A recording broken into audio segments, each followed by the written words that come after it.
Hello, everybody. It's Angelo, and I'm back to persuade you. So, for my topic today, I have chose: does social media improve communication skills? Um, that's the main thing that I'm going to be talking about. Uh, through my speech, I will just be communicating what this means, and why I think it doesn't fit. So, according to pewresearchcenter.org, the first thing that I'd like to touch on is 7 out of 10 Americans use some sort of social media platform, whether that be Twitter, Facebook, Instagram, Snapchat, YouTube, any of those. Those are all, even Zoom is considered a social media platform. So, that's another thing that I'll be touching on. With everything that is going on in this world, one of the interesting things is how social media has affected us. Is it for the good or the bad? Communication skills is a key value for us humans. Is it ruining us? This is the key point that I'm going to put across for this the speech. So, as you can tell from the beginning of the introduction, that's what I'm going to be focusing on, is how social media is controlling our lives. The first point that I would like to talk about is from CIRCAEDU.com. 2.8 billion people use at least some form of social media. Again, whether that be Instagram, Facebook, Twitter, Snapchat, Zoom, YouTube, any of those. This many people may have some problem. Since its launch in 2004. Facebook has created a place to share these common ideas. As you can tell, the feed. The catch is, are you sharing too little or too much? Most Americans are sharing too much, or most people are sharing too much in general. Social media platforms like Facebook and Twitter have manifested the need to constantly broadcast our lives on the internet. Twitter is most famous for this after becoming known for celebrities eating and posting what they eat, or posting what they're thinking in the bathroom, or just just things that you think that would be normal. It's not normal. That's the point that I'm trying to get across, is these social media platforms have turned this into a place where we share a little bit too much about our lives. And not that that's a bad thing, but I think there's a fine line where a little too much is too much. The second problem that I'd like to talk about is, not only is it affecting our younger generation, it's also affecting our I guess technically our parents' generation, and then our grandparents' generation. It's affecting all of them. So, according to www.pewresearch.org, as more Americans have adopted social media, the social media user base has also grown more.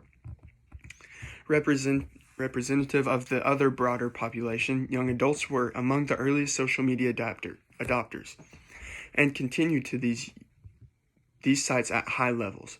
But usage by older adults has increased in recent years. It also involves teenagers and politics, which can be bad. The politics, I'll get on that later, because that's one of the most important parts about why it contributes to the main points.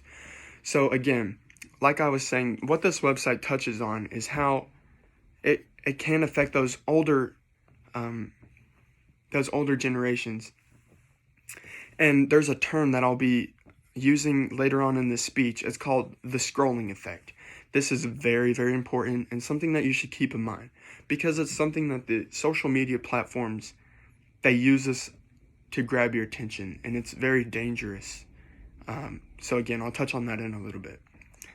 So the main point of what issues contribute to this the main points that I stated a little bit earlier is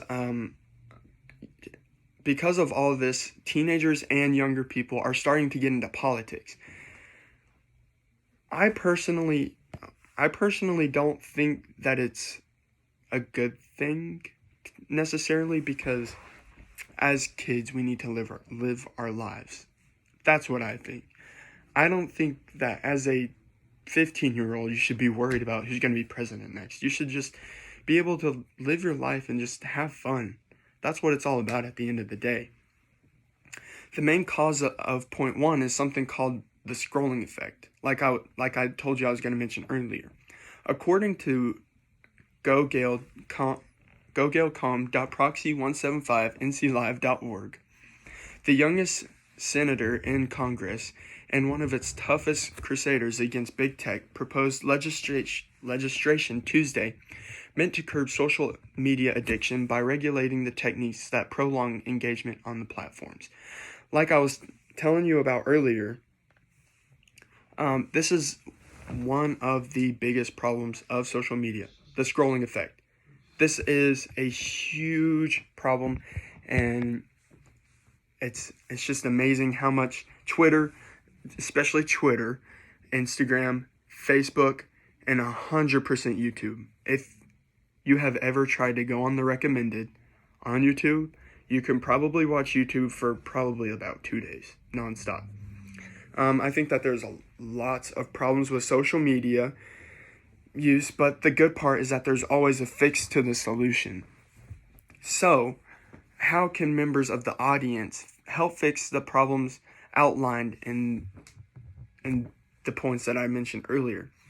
So, again, according to GoGaleCom.proxy175.nclive.org, cutting out the scrolling effect, a lawmaker posted the bill that he is going to try and pass essential, the main goal, the bill by freshman Senator Josh Hawley, ARMO, the Social Media Addiction Reduction Technology, also known as SMART, that's the abbreviation, Act, would make it illegal for social media companies such as your Instagram, your Twitter, your YouTube, Facebook, things like that, to just basically cut out the scrolling effect. Or they also call it the infinite scroll on here. Autoplay video or techniques like Snapchat streaks, which reward user badges for repeated use. That's where the users get you, is the streaks recommended. Those two things are huge that I would like to point out. So another thing that I'd like to touch on is not all forms of social media are bad. I want to state that there are research things that help with social media. I'm just going to point that out right now. So according to searchproquest.com, proxy175.nclive.org, students' participation in peer-to-peer communication supported by social media. This is good for learning purposes like Zoom. Zoom is a good one, and Google Meet is also a good one. FaceTime is not used as much in your classes, but it's also a good form of social media. They're able to research and meet in hospitals, especially in this time that we're in right now. According to Enrico Correa, argues that it is potential to change not only the way we deliver care, but also the way we treat some diseases. Again, like this pandemic that we're going on. So that's one of the good points of social media. And so again, I would like to touch on, is it for the good or the bad? Mostly, for your average day consumer, it's for the bad. I think that we should be able to keep these FaceTimes and these Google Meets and YouTube for learning purposes. I think it's good to keep those. But as humans, I think the social media aspect could be damaging us, to be quite honest. So I think that one of the best ways to do it is cutting out those social media aspects of our daily lives, like TikTok. That's another big one that a lot of people struggle with. Again, the numbers prove themselves. 2.8 billion users use some form of social media. And with that, I'll leave you with that. And again, I thank you so much for listening, and hope that we can all finish this class out really strong. Thank you.